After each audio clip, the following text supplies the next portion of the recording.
नमस्कार दोस्तों, this is Sonu Ahlawat और एवरी संडे की तरह लेकर आ चुका हूं दी करंट अफेयर शो का 18th एपिसोड, जिसके अंदर हम लास्ट वीक के सभी मोस्ट इंपोर्टेंट करंट इवेंट्स को डिटेल के साथ डिस्कस करने वाले हैं। और हाँ फ्रेंड्स, आरआरबी एनटीपीसी का एग्जाम चला हुआ है, तो एग्जाम में मोस्टली क्वेश्चन हमारे दी करंट अफेयर शो से पूछे जा रहे हैं डायरेक्टली। और क्वेश्चन पूछे भी क्यों ना जाए, क्योंकि फ्रेंड्स इतने अच्छे से फिल्टर करके आपके लिए करंट इवेंट्स लेकर आता हूं, पूरे वीक के एकदम सिलेक्टेड करंट इवेंट लेकर आता हूं, डायरेक्टली क्वेश्चन यहीं से ही बनेंगे।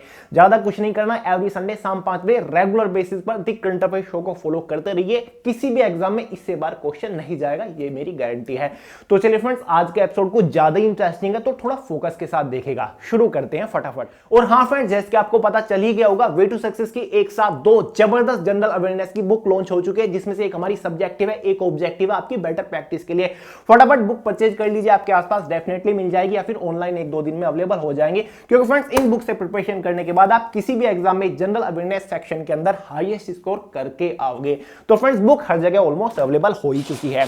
तो चलिए फटाफट आज के एपिसोड के फर्स्ट इंपोर्टेंट करंट इवेंट के बारे में बात करते हैं, काफी इंपोर्टेंट है। डीआरडीओ ने बनाई भारत की पहली स्वदेशी machine pistol ASMI. Friends, DRDO यानी कि defence research and development organisation, जो कि भारतीय सेनाओं के लिए हथियार, टैंक्स या फिर मिसाइल वगैरह बनाता है, तो इसने फाइनली भारत के लिए पहली made in India machine pistol बना लिया है, जो कि अपने आप में एक बहुत बड़ा रिकॉर्ड बनने वाला है। तो फ्रेंड्स, आप स्क्रीन पर देख रहे हैं, यही वो मशीन पिस्टल है जो कि डीआरडीओ के थ्रू बनाई गई है, कंप्लीटली मेड इन इंडिया है। और ये पहली ऐसी मशीन पिस्टल है जो कि भारत के अंदर बनाई गई है।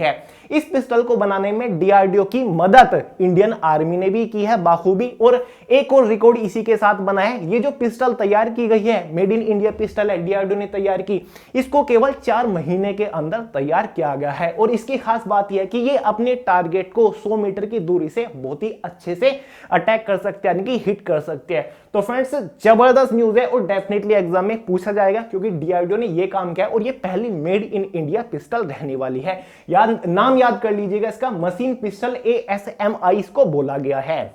चलिए नेक्स्ट इवेंट की तरफ चलते हैं। जबरदस्त इंपोर्टेंट है, एग्जाम में जरूर पूछा जाएगा, फिलहाल एनटीपीसी के में याद रखिएगा। गणतंत्र दिवस समारोह के मुख्य अतिथि होंगे सूरीनाम के राष्ट्रपति। एक कंट्री है सूरीनाम। फ्रेंड्स, 26 जनवरी आ रहा है, इंडिया के अंदर रिपब्लिक डे मनाया जाता है। तो इस समारोह पर इस बार जो चीफ गेस्ट रहने वाले हैं वो सूरीनाम के राष्ट्रपति, जिनका नाम है, ये देखिए, चान सन तोखी इनका नाम है, ये रहने वाले हैं। आप स्क्रीन पर देखिए, ये चीफ गेस्ट रहेंगे। कुछ ही टाइम पहले एक न्यूज आई थी, न्यूज क्या, वो रियल ही न्यूज थी कि जो भारत के रिपब्लिक डे पर इस बार चीफ गेस्ट रहेंगे वो ब्रिटेन के प्रधानमंत्री रहने वाले, जिनका नाम बोरिस जॉनसन है। लेकिन उन्होंने इनविटेशन एक्सेप्ट कर लिया था, लेकिन उन्हें बाद में अपनी यात्रा को रद्द कर दिया था, क्योंकि आप देख सकते हैं कोरोना वायरस बहुत ज्यादा दोबारा से फैल रहा है ब्रिटेन के अंदर। इसी वजह से उन्होंने महामारी के बढ़ते अपना कैंसिल कर दिया कि ये यात्रा फिलहाल मैं नहीं कर सकता। ठीक है, तो फिर प्रधानमंत्री नरेंद्र मोदी ने इनके साथ इनको इनविटेशन भेजा, ठीक है, सूरीनाम के राष्ट्रपति को, और उन्होंने एक्सेप्ट भी कर लिया है। तो फाइनली 26 जनवरी के जो समारोह होगा उसमें जो चीफ गेस्ट रहेंगे, मुख्य अतिथि रहेंगे, नाम याद कर लीजिए, सूरीनाम के राष्ट्रपति है, जिनका नाम चान सन तोखी है। ठीक है, ये स्क्रीन पर आप देख रहे हैं। तो फाइनली ये रहेंगे। मैंने आपको एक करंट इवेंट में बताया भी था कि पहले बोरिस जॉनसन आने वाले थे, लेकिन उनका रद्द हो गया, अब वो नहीं आ रहे हैं। तो फ्रेंड्स, ये इनकी मीटिंग हुई है, जिसमें इन्होंने इनविटेशन भेजा था भारत के प्रधानमंत्री ने, और इन्होंने फाइनली एक्सेप्ट कर लिया था। सूरीनाम के राष्ट्रपति ये हैं। नेक्स्ट है, इंपॉर्टेंट है फ्रेंड्स, ऐसे ही क्वेश्चन एग्जाम में बनते हैं। मॉस्को दुनिया का सबसे भीड़ भाड़ वाला शहर बन गया है 2020 में। फ्रेंड्स, हाल ही में एक रिपोर्ट जारी की गई है, जिसके अकॉर्डिंग कुछ लगभग 57 देशों की टोटल 416 मतलब जो शहर है, एक लिस्ट जारी की कि दुनिया में कौन सा शहर सबसे ज्यादा भीड़ भाड़ वाला है, जहां पर सबसे ज्यादा ट्रैफिक है। ठीक है, सबसे पहले देखिए ये रिपोर्ट किसने जारी की, यहां पर देखिए, टॉम ट्रैफिक इंडेक्स, ये एक एजेंसी है, इसने ये रिपोर्ट जारी की है, जिसके अकॉर्डिंग मॉस्को दुनिया का नंबर 1 ऐसा शहर बन गया जहां पर सबसे ज्यादा ट्रैफिक है, सबसे ज्यादा भीड़ है। नंबर 2 के बारे में जब आप सुनोगे ना, एकदम चौंक जाओगे। नंबर 2 पर जो है वो भारत का जो इकोनॉमिक सिटी जिसको बोला जाता है, मुंबई नंबर 2 पर आता है, जहां पर सबसे ज्यादा ट्रैफिक है दुनिया में। नंबर 2 पर शहर है हमारा मुंबई, और 6-7वें पर शायद हमारा दिल्ली भी आता है। तो नंबर 1 पर मॉस्को और नंबर 2 पर दुनिया में सबसे ट्रैफिक वाला शहर मुंबई। याद रखिएगा, कोई सा भी बन सकता है क्वेश्चन। नेक्स्ट है, और टोम ट्रैफिक इंडेक्स ने ये रिपोर्ट जारी की है। बोलता हूं हमेशा कि इंपॉर्टेंट दिवस जो हमारी होती है एनटीपीसी की, हर एक शिफ्ट में ये पूछ ले जाता है कि भैया ये बताओ कि विश्व स्वास्थ्य दिवस कब मनाया जाता है, नेशनल यूथ दिवस कब मनाया जाता है। तो ये देखिए डेट से रिलेटेड एक क्वेश्चन है, कितना इंटरेस्टिंग है। 15 जनवरी को भारतीय सेना दिवस मनाया जाता है। हाल ही में 15 जनवरी गया है, तो इसी दिन भारतीय सेना दिवस मनाया गया है। अब दिवस क्यों मनाया जाता है, क्वेश्चन उठता है। भारतीय सेना के पहले commander in chief field marshal KM. Cariappa के सम्मान में 15 जनवरी को हर साल भारतीय सेना दिवस मनाया जाता है। जितने भी सेना के हेडक्वार्टर्स हैं, जहां जहां पर भी है वहां पर ये मनाया जाता है। और साथ ही जो दिल्ली में छावनी है इंडियन आर्मी की, वहां पर प्रॉपर परेड निकाली जाती है 15 जनवरी को। ये क्वेश्चन बन सकता है कि फील्ड क्यों मनाया जाता है, तो आप डायरेक्टली आंसर दोगे फील्ड मार्शल के.एम. करियप्पा, जो कि भारतीय सेना के पहले कमांडर इन चीफ थे, इस सम्मान में 15 जनवरी को हर साल भारतीय सेना दिवस मनाया जाता है, याद रखिएगा। नेक्स्ट है 12 जनवरी को राष्ट्रीय युवा दिवस मनाया जाता है। बड़ा इंटरेस्टिंग है, एग्जाम में जरूर पूछा जाएगा। फ्रेंड्स, हाल ही में 12 जनवरी को हमने एक बहुत बड़ा मैराथन किया था, स्पेशली आरआरबी एनटीपीसी एग्जाम के लिए। काफी सक्सेसफुल रहा, और ये मैंने 12 जनवरी जो डेट डिसाइड की थी वो इसलिए की थी क्योंकि उस दिन नेशनल यूथ डे था। तो ये क्वेश्चन यहीं पर बन गया, नेशनल यूथ डे 12 जनवरी को मनाया जाता है, एग्जाम में पूछा जाएगा। अब क्यों मनाया जाता है, ये जो 12 जनवरी है ये स्वामी विवेकानंद जी की जयंती है। इस दिन इनका जन्म हुआ था, और इसी के उपलक्ष्य में हर साल 12 जनवरी को नेशनल यूथ डे यानी कि राष्ट्रीय युवा दिवस मनाया जाता है। क्यों मनाया जाता है, कारण क्या है, युवाओं के अंदर मतलब एक प्रोत्साहन जगाने के लिए, ठीक है, युवाओं को स्वामी विवेकानंद के आदर्शों से परिचित करने के लिए, ठीक है, मतलब उनके बहुत अच्छे विचार थे, युवाओं तक उनके विचारों को पहुंचाने के लिए ये दिवस मनाया जाता है। इस दिन काफी डिबेट्स वगैरह होती हैं, लेखन टाइप के, मतलब कुछ रिटिन चीजें भी होती हैं, कंपटीशन वगैरह होते हैं, ताकि युवाओं तक इनके आदर्शों को पहुंचाया जा सके, और जो आजकल के युवा हैं वो इनके आदर्शों को फॉलो करके एक अच्छा व्यक्ति बन सके, ठीक है। तो एक चीज देख लीजिएगा, 12 जनवरी 1863 में इनकी जयंती होती है, इनका जन्म हुआ था स्वामी विवेकानंद का, और 4 जुलाई 1902 में इनका निधन हुआ था। तो याद रखेगा 1984 में भारत सरकार ने यह घोषणा की थी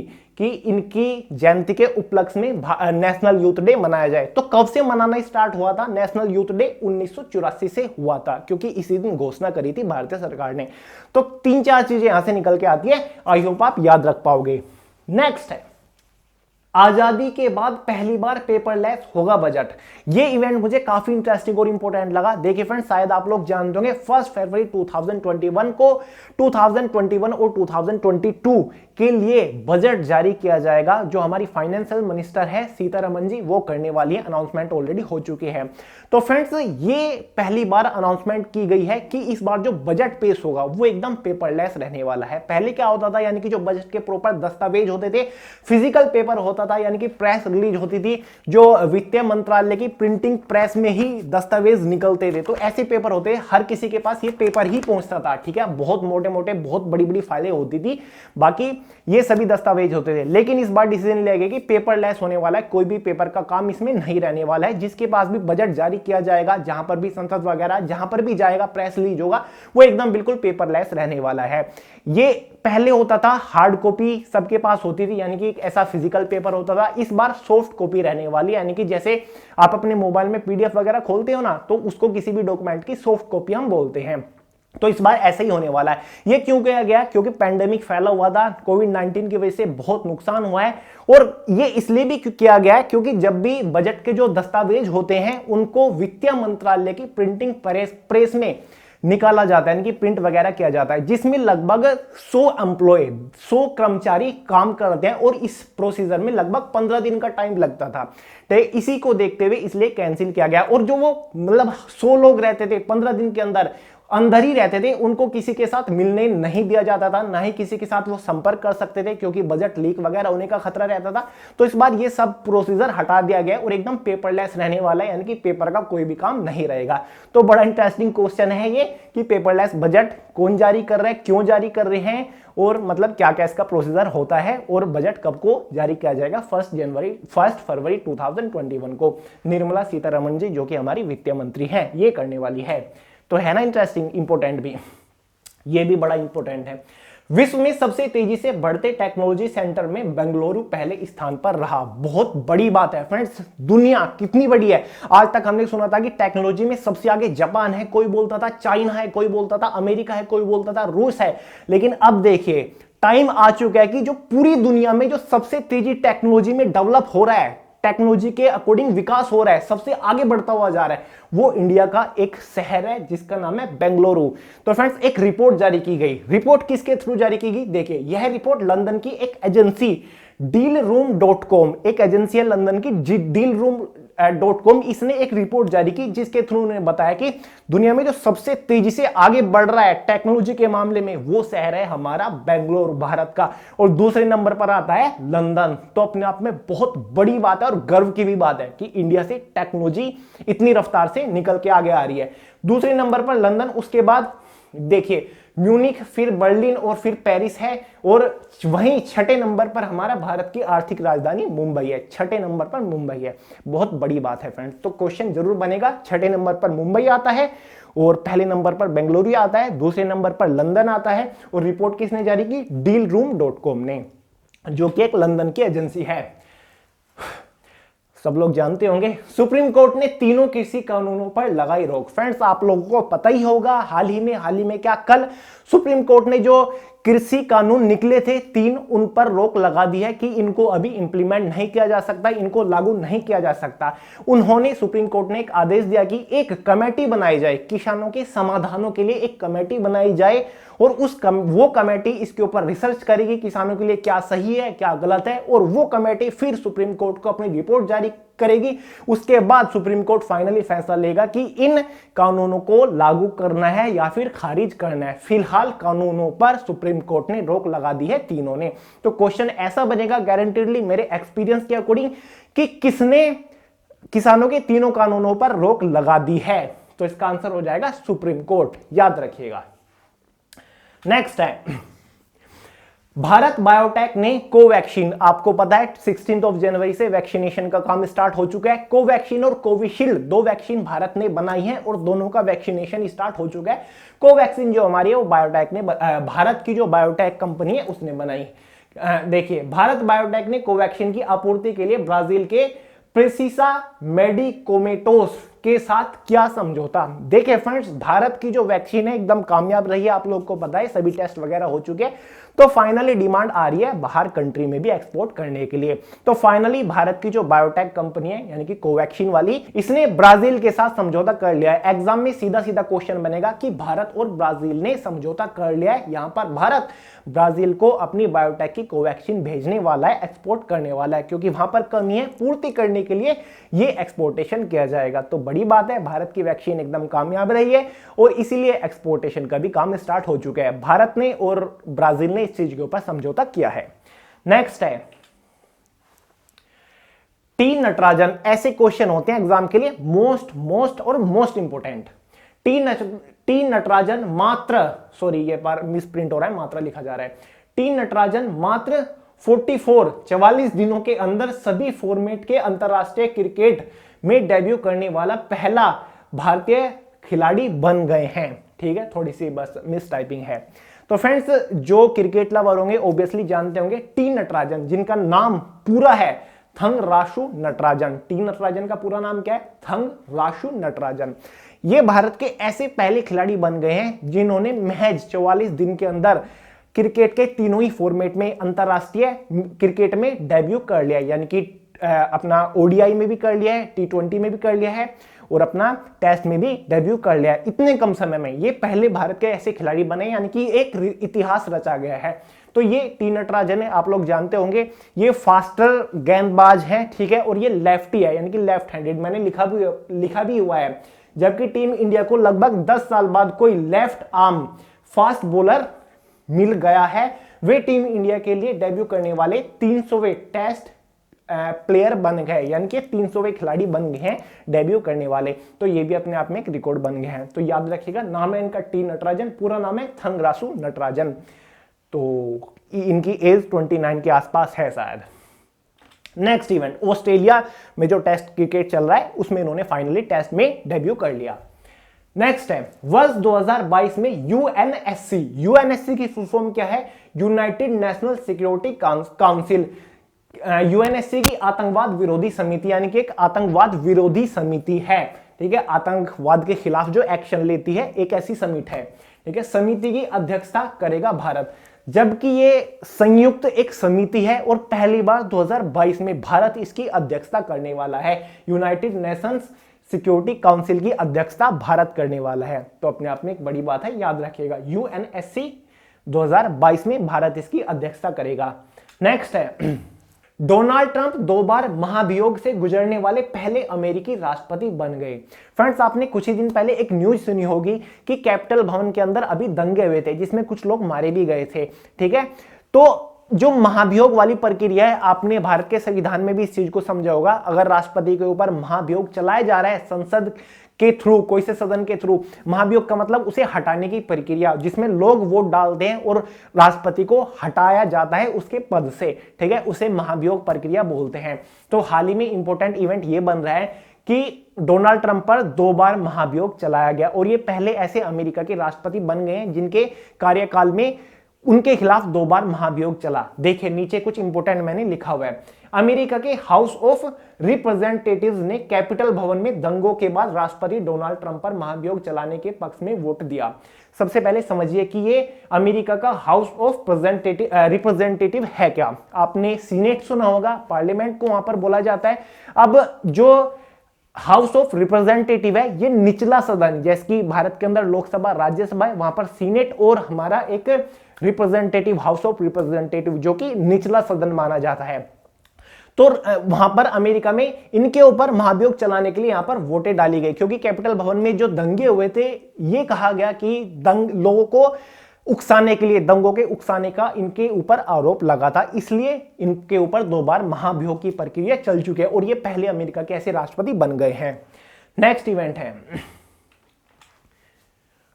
अमेरिका के नवनिर्वाचित राष्ट्रपति जो बाइडेन ने विलियम बर्न्स को CIA का निदेशक नियुक्त किया। आप लोगों को ऑब्वियसली पता ही होगा, कुछ ही टाइम पहले अमेरिका के राष्ट्रपति को निर्वाचित करने के लिए इलेक्शन हुए थे, जिसमें फाइनली अमेरिका के नए राष्ट्रपति के रूप में जो बाइडेन को चुना गया था, जो कि 20 जनवरी से शायद अपना कार्यभार संभालने वाले हैं और जो डोनाल्ड ट्रंप है इनका कार्यकाल खत्म हो जाएगा 20 जनवरी के बाद, वो शपथ लेंगे नए राष्ट्रपति के रूप में।